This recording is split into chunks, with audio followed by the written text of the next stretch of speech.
طبعا کێشەی نەوت تا ئەم کاتە بەردەوامە. چۆن قەراری محکەمەی ئیتیحادی هەیە موچە بدرێ، قەراری محکەمەی ئیتیحادیش هەیە نەوت ڕادەست بکرێ. تا ئەم کاتە نەوت ڕادەست نەکراوە بۆ لەبەرەوەی هەرێمەڵێ ئێمە تێچووی دەرهێنانی نەوتمان زۆرە. عێراقەڵێ لە بە تێکڕا لە خوار و ناوەڕا $6.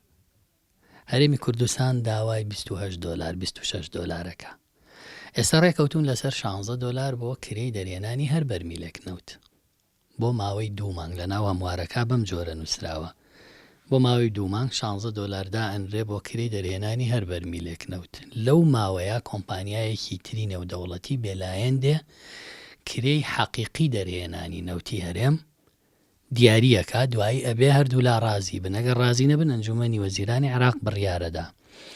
بۆچی هەمواری یاسای بودجە لەم بوارە ناڕەزایی لەسەر دروست بوو؟ لەبەرەوەی عێراقیەکان ئەڵێن ئێمە گومانمان هەیە ئەم $16 ڕاست دەکاتیە بەڵام دوایی زیادەکە ئەڕوا بۆ سەروی $20. ئێمە ئامادە نین دەنگ بە یاسایەک بدەین $20 $25 $26 $18 کرێی تێچووی دەرهێنانی نەوتی هەرێم بدات.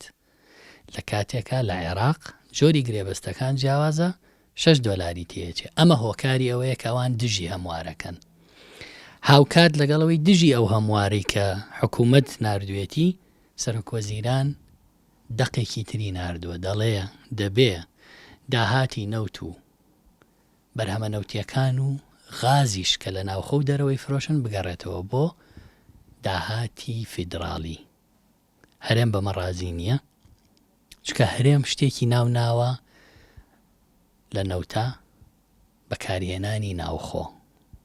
گوایامە بۆ خۆیەتی بۆ ناوخۆیە بۆ دەعمە، بەڵام ئێمە شتێکمان نییە بە ناوی بەکارهێنانی ناوخۆ بۆ خەڵک.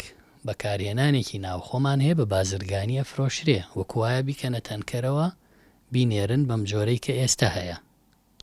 بۆیە ئەمە گرفتی هەموارەکەیە و ئەگەر ئەم هەموارە بکرێ و ڕێکەوتن بکرێ و نەوتەکە بدرێ بە سۆمۆ، ئێمە تەواوی بەشە بودجەمان بۆ دێ و 20 تریلیۆنەی باسیەکەن دەمان بۆ نایە، 11مان بۆ نایە بۆ موچە، هەموویمان بۆ دێ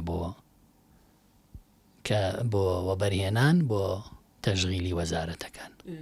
لەمە ڕابردوودا بابەتەکەت کەمێکە گۆڕین بۆ مەسەلەی موچی فەرمانبەرانەکە لە دوانێکدا کە مەترسی هەیە بۆ ئەم ساڵ بۆ مەسەلەی موچە.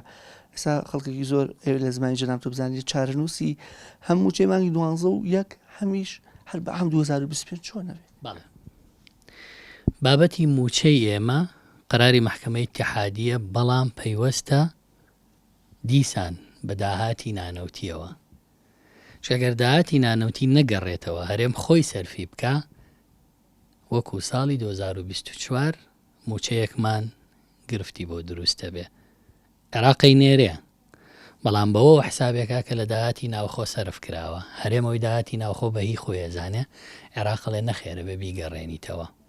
بۆیە موچەی مانگی 12 لەو بەینا بەهۆی داهاتی ناوخۆ کە 5 مانگ گەڕێنراوەتەوە، بەهۆی هاوتاکردنی موچەی خانەنشینی پێشەوەی کە ڕەزامەندی بەغدا وەرگرن و پێکەوە هاوتاکە بکەن، هەرێم خۆی کردوێتی و موچەی وانە بێژانیش کە کران بە گرێبەست. دیسان ئەوەش بەشێکی ترەکە عێراقەڵێ هەرێم هەموو مانگێک 92 ملیارد تەجاوزی کردووە لە سەرفکردنی لیستی موچە.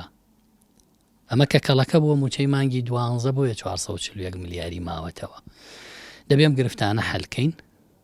ئێستا لێگەیشتنێک هەیە کە کۆی پێداویستی موچە بۆ ساڵی 2025 مانگی تریلیۆنێکە، بۆ کۆی ساڵەکە بریتیە لە 12 تریلیۆن. ئەگەر خشتەکانی بودجەنەیەتە پەرلەمانی عێراق، ئەبێ ئەنجومەنی وەزیران بڕیار لەمە بدا، دەسەڵاتی خۆی بەکاربێنێ بۆی ئێمە تەرخان کراومان ببێ بە 12 تریلیۆن لە 11 تریلیۆن و نیوە، و هەرێمیش پابند بێ بە ڕادەستکردنی داهاتی ناوخۆ هەموو مانگێک. گوایە ڕێکەوتنێکی شەفەییان هەیە لە سا 50 گومرگ و باج بنێرنەوە و لیستەکان هەمووی پاک بکرێتەوە، کێشەیتیان نەمێنێ، بایۆمەتری تەواو بێ بۆی کە بتوانرێ دەست بکەن بە ڕێکەوتنێکی نوێ بۆ 2025 کە تا ئێستا ئەو بەرەو کۆتایی مانگی یەکە ڕۆین هیچ ڕێکەوتنێک لە ئارایە نییە چاوەڕێین هەفتەی ئایندە هەردوو وەزارەتی دارایی ڕێبکەون لەسەر ئەوەی کە بڕیارە پێکەوە ئامادەی بکەن بەرز بکرێتەوە بۆ ئەنجومەنی وەزیران دوایی دەنگی لەسەر بدرێ تا ئەو کاتە موچەی مانگی یەک چارەنووسی دیار نییە 12 لای هەرێمە هەرێمەڵێ منیاومە بە 11